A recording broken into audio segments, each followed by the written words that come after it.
Hi everyone, I thought I'd give you a bit of a hand with some structures of how you can plan your time studying for the Easter holidays. This grid shows you your Easter holiday.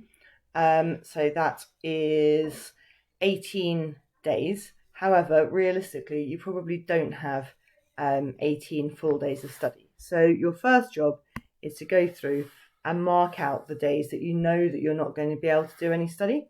So maybe you're traveling on that Saturday, you're traveling on that Tuesday, you've got a family commitment here, you're seeing your best friend here, and you've got to go to grandma's house here. Okay, so you then know the realistic number of days that you have available, and realism is the most important thing with this. Then you need to think about how many hours per day is it realistic that you could study. Now, what I always suggest is that you look at the structure of the day very similarly to the way that you would structure the day at school. There are lots of reasons for this. It's a nice, easy structure. It finishes at 4:15, so you can still have some fun and relaxation and see your friends in the evening.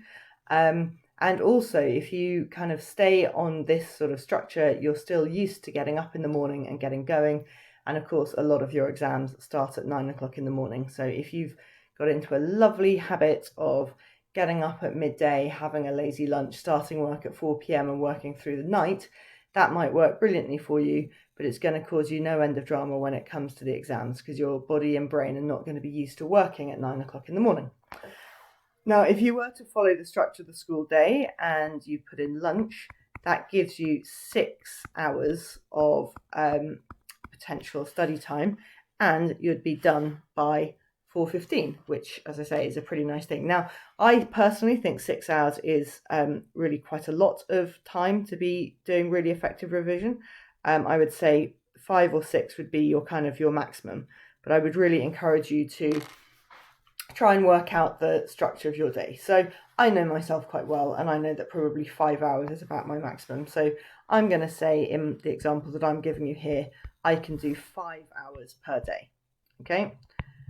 And I have identified the days that I can't do study on. So that leaves me with 1, 2, 3, 4, 5, 6, 7, 8, 9, 10, 11, 12, 13 days of studying.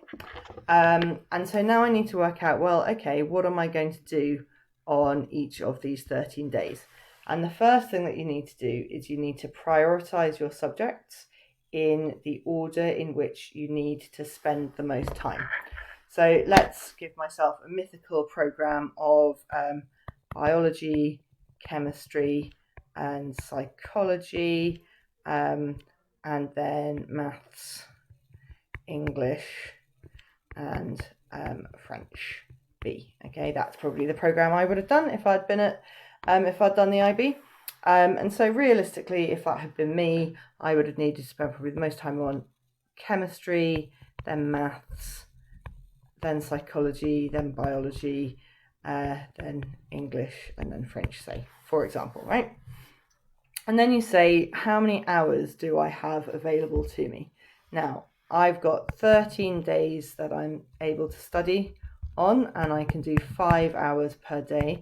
So that gives me a total of 65 hours.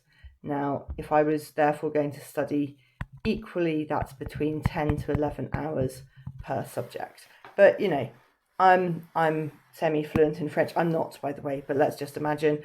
And I'm feeling pretty confident about English and biology, so I don't feel I need to spend quite as much time on those. So I reckon I want to spend 5 hours on my French, 5 hours on my English, and I mean, I don't really know why I've said biology fourth, because even if you're good at biology, you still need to spend loads of time on it, but you get the principle. And so then let's say I'm going to spend 8 hours on biology. Okay, so that has given me a total of 18 hours so far. So what I just need to do is work out how many I've got left. So that gives me 47 hours left to divide over my 3 remaining subjects. So what I could do is I could do 16 hours of on psychology, and then I could do 16 hours there and 15 hours there, okay, and that will all add up to 65 hours, okay, which is a load of revision, right? So then once you've done that, you go back to this schedule and you've got your 5 slots per day, and then you just have to work out where you're going to be putting each slot. Now, what I would recommend is that you're really sort of diligent in thinking within this structure. If this is the structure you're going to follow, right? For me, that one, and that one are going to be my good study slots, right? Because I work best in the mornings. I know I'm going to find that one quite hard, and I'm probably going to find this one nearly impossible. Okay. Okay. So what I need to make sure is that when I'm in this slot, I'm doing a subject that I find relatively straightforward, or that I'm motivated by, or I'm doing a task which is a bit more sort of structured. So maybe I'm writing an essay, or I'm doing a sheet of maths problems rather than trying to actively learn. Whereas in these slots in the morning, where I know I'm going to be at my best, that's where I do my active revision. Okay, then the final thing you need to think about is how are you actually going to structure those study sessions. So what we've said is that each study session is 60 minutes long, but realistically, because of the way we're structuring the time of the day, what we're going to say is we're going to have 55 minutes of studying and a 5-minute break between sessions to allow you to get up, go to the loo, make a cup of coffee, get out your stuff for the next day, for the next session. So there are a number of different ways that you could structure this. Okay, so say you're doing something which requires a bit more just continuous effort, it's practice, or you're writing something, you might want to do a 55-5. So you're doing 55 minutes of work, 5 minutes, dead straight, no dramas. Okay. Another way you might prefer to do it is do sort of 25-5, 25-5. So you're giving yourself a little bit of extra break there, but what you're doing is you're really ensuring maximum focus. And then the final sort of good strategy to use is what I'd call a kind of a 30, 15, 10. And what you do in the 30 is you're actively learning, maybe you're making notes, that sort of thing. Then in the 15, you're reviewing your new learning. And then in the 10, you are testing that.